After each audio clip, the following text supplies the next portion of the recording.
سەربازانی بێناونیشانی ئیمامی زەمان، تیمەکانی تێرۆر و مرۆڤ ڕفاندن لە ناوخۆ و دەرەوەی وڵات. لە ماوەی ڕۆژانی ڕابردوودا یەکێک لە تیمەکانی دیکەی تێرۆر و مرۆڤ ڕفاندنی کۆماری ئیسلامی لە وڵاتی تورکیا کەوتە داوەوە و ناکام مایەوە. وەها ڕووداوێک لە وڵاتانی پێشکەوتووی جیهان هەرچەند وەخت جارێک دووپات دەبێتەوە. هەڵبەت هێندێک جاریش لە بەکردەوەی دەرهێنانی نەخشەی قێزەونی خۆیاندا سەرکەوتوو دەبن. میدیاکانی سەر بە ڕژیم ئەنجامدەرانی ئەم جنایەتانە بە سەربازانی ئیمامی زەمان ناو لێ دەبات. ئاخوندەکانی دەسەڵاتدار لە ئێران دوکانێکیان کردووەتە سەبارەت بە ئەفسانەی ئیمامی زەمان کە گۆیا ڕۆژێک دەگەڕێتەوە و زەوی پڕ لە عەدڵ و داد دەکات.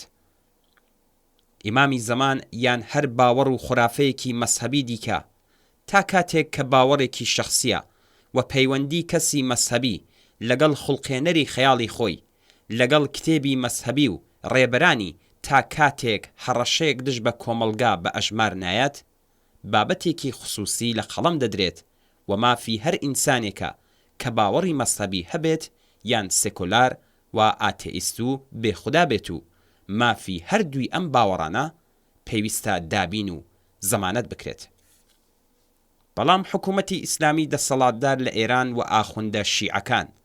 ئیمامی زەمانیان کردووەتە سەنعەت و تجارەت. ئەوان بە تەبلیغ و فرۆشی درۆ و ڕەوایەتی ساختە و نازانستیانە و غەیرە عەقڵانی خەڵکی هەژار و بێبەش فریو دەدەن و ئەوان ڕازی و قانع بەم وەزعە لەم دونیایە و لە چاوەڕوانی هاتنی مەهدیدا ڕادەگرن. کۆماری ئیسلامی ئەم ڕەوایەتە ساختانانەی یەکجار پەرەپێداوە و بردوویەتە ناو هەموو بوارەکانی ژیانی خەڵکەوە. کارگەیشتۆتە جێگایەک کە تەنانەت هێندێک لە ئاخوندەکانیش بە نسبەت ئەو هەمووە درۆ و داستان وتنە ناڕازین و نیگەرانی ئابڕوچوونی زیاتری سەنعەت و تجارەتی ئیمامی زەمان و دوورکەوتنەوەی خەڵک لە شیعە و ئیسلامن. حکوومەتی ئیسلامی ئێران بۆ هاندانی زیاتر مەئموران و بەکرێگیراوانی خۆی لە سەرکوتی زیاتر و لێبڕاوانەتری خەڵک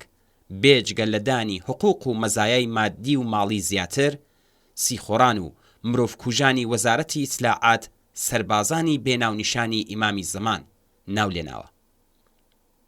کار و لێهاتووی ئەم سەربازانەی بێناونیشانی ئیمامی زەمان سیخۆڕیکردن لە خەڵک،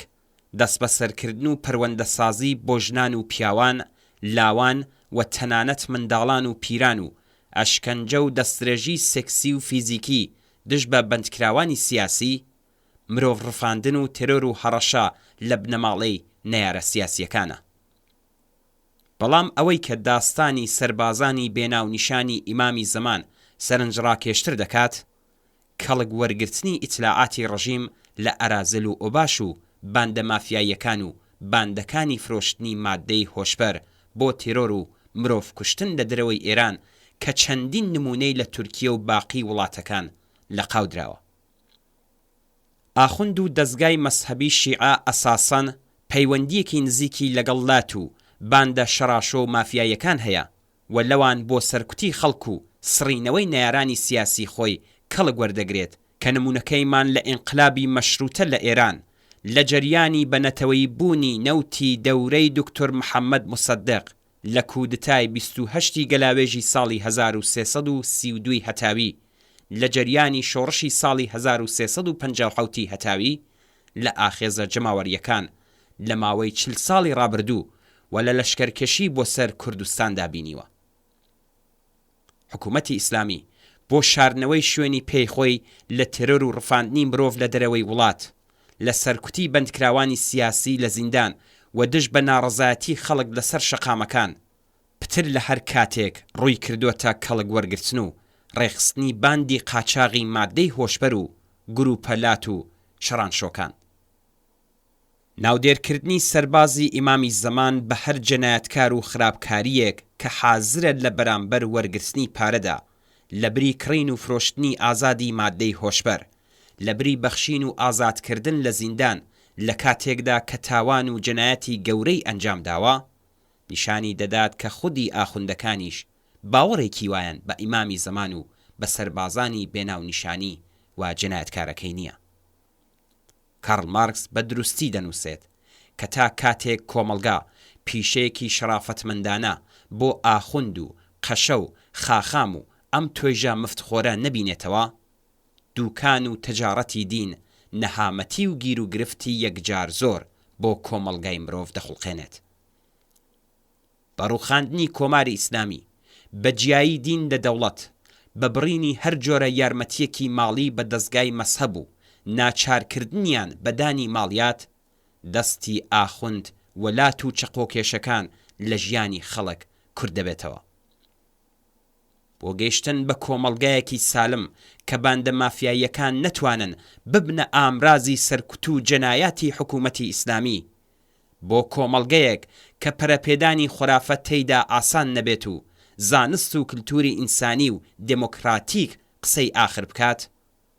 بۆ تێکەوە پێچانی بارگە و بنەی سەربازانی بێناونیشانی ئیمامی زەمان و ئاخوندە شەیاد و جەنایەتکارەکان،